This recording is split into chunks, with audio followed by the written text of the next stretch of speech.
Forget gurus. Forget anyone claiming to be an online business expert without going through the challenges of entrepreneurship themselves. The Real Money, Real Business podcast is here to prove the best insights in online business comes from your fellow online business builders. We dig into stories of entrepreneurs selling their business on the Empire Flippers marketplace so that you can learn how they made their business profitable, how they overcame obstacles, and what lessons they learned in their online journey. If you want to take your business and your knowledge to the next level, you've come to the right podcast. Let's get started.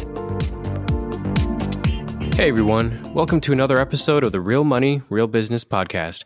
We record these interviews so potential buyers have more information about the seller and the business to help them make a buying decision. Now, before we dive in, let's go over a brief summary of this business. It's for an Amazon FBA and e-commerce business created in March of 2018 in the children niche, and the average monthly revenue for the business is $64,427 and makes an average of $26,021 per month in net profit. The assets included in the sale are an Amazon Seller Central account with 25 SKUs, primary domain and all site content and files, 3 secondary domains and all site content and files, supplier relationships, Shopify account, Walmart account, eBay account, Etsy account, Deliver account, and social media accounts, which include Facebook and Instagram, a U.S. trademark, 2 email lists, one that has 65 subscribers and one that has 24,000 subscribers, copyrights, and just as a disclaimer, inventory is not normally included in the list price, but further details can be provided to active buyers. So for everyone listening, you can visit empireflippers.com/marketplace and search for listing 59993 to learn more about the business, or you can unlock this listing to start your due diligence if you're interested in purchasing this asset. So that's a brief overview of the business for sale. Let's hear from the seller with me today. So welcome to the show, Jeff. How are you doing today? I'm doing great, Nick. How are you doing? I am doing great as well, and I'm looking forward to learning more about you and your business. So to start us off, can you tell us a little bit about your background in building and running online businesses? Yeah, previously I ran an e-commerce arbitrage business, but knew we wanted to build our own brand with our own private label. And so that's what we transitioned to, kind of finishing that and starting a new business, which is now this business we're talking about. Nice. And so you transitioned from a separate business that was arbitrage to what exists now. So why did you choose this niche in particular? We did a bunch of research with some of our background and experience, seeing what was out there. In this niche, we knew we could improve what was already kind of out there, as well as we saw there was like a fairly year-round demand for the product, as well as, we saw that there was, lower competition specifically for the niche which we're targeting. Yep. And it has done really well. You built this business only, 2018. So it hasn't been too long, but certainly successful. So why are you deciding to sell the business now instead of keeping it and growing it? Honestly, it just comes down to we just wanted to explore and work on some other opportunities now. And yeah. That is a pretty common answer amongst business owners. Business owners tend to be quite imaginative and want to work on businesses. Okay. You built this business up. It's quite successful. What did you learn from building this that just seemed to work that contributed to your success?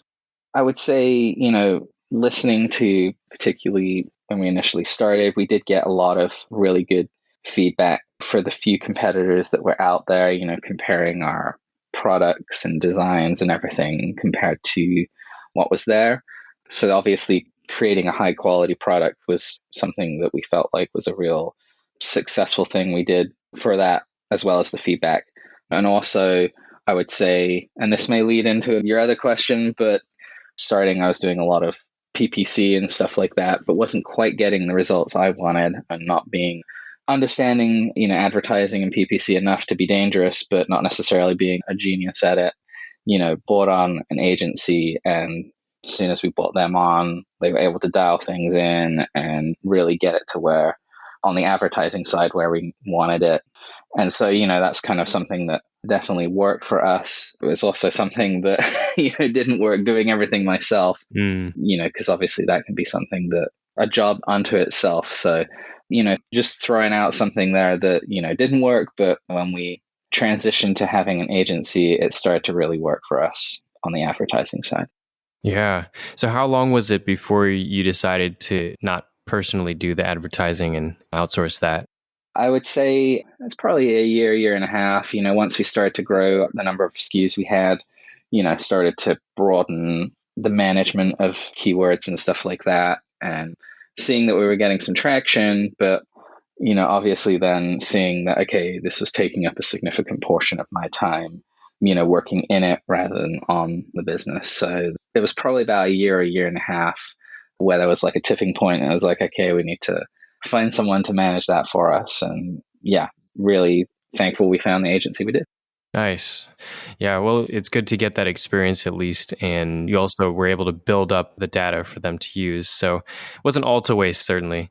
Right, exactly. And, you can definitely at least have an understanding of everything the agency's doing, but they just have a much greater focus specifically on that one thing. Whereas, running a business, you've probably got several things that you're looking at any one time. So that actually leads to the next question. So you outsourced PPC, but can you describe to me then the amount and the type of work that you do on this business for maintenance? Yeah, for kind of the maintenance side of it, I'd say inventory management, reviewing maybe with our ad agency or ad team, PPC performance and stuff like that. And a lot of general account maintenance, maybe talking with some emails with our supplier for reorders and stuff like that. So a lot of light general things. And if anything comes up on Amazon, we need to ship something in or something, then that's another kind of maintenance thing we would do for the account. Got it. Well, actually, let's talk about that. So opportunities and risks. If you were to keep the business, what are some ways that you would try to grow it? Yeah, well, this wouldn't be an exhaustive list by any stretch of the imagination. Obviously, there's some things we recognize, on the listings themselves that could be improved with like enhanced content.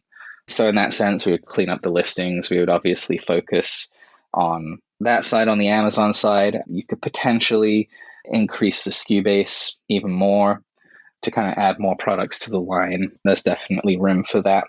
And growing products outside of Amazon as well, through the channels you listed earlier, whether it's the Shopify store or Walmart or eBay or Etsy. Yep. There's definitely a lot of opportunity there.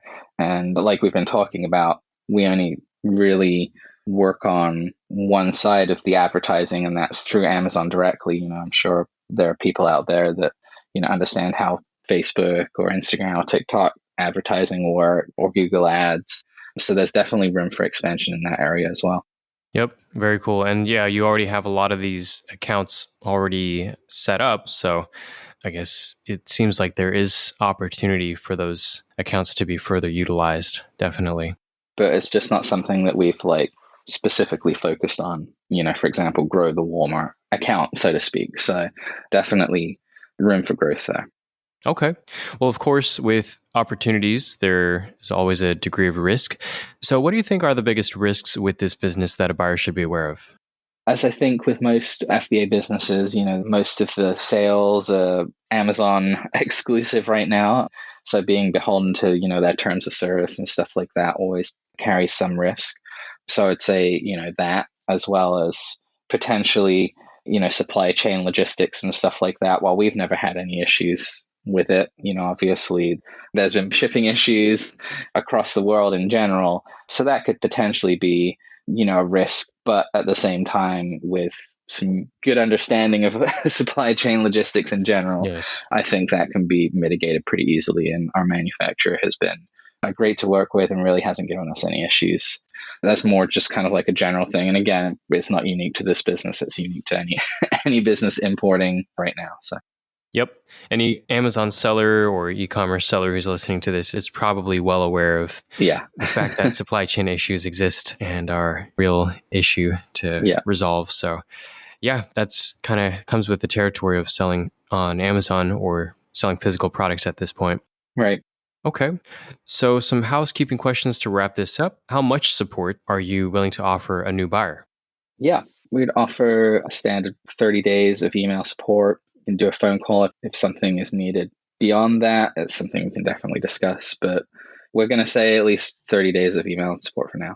Okay. At least the default. That sounds good. Yeah.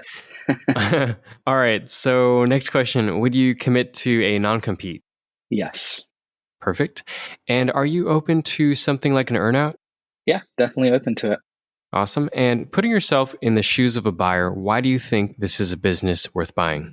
I would say that the products are fairly unique, and there's definitely a higher barrier to entry if one was to start from scratch. It has some kind of great defensible attributes to it.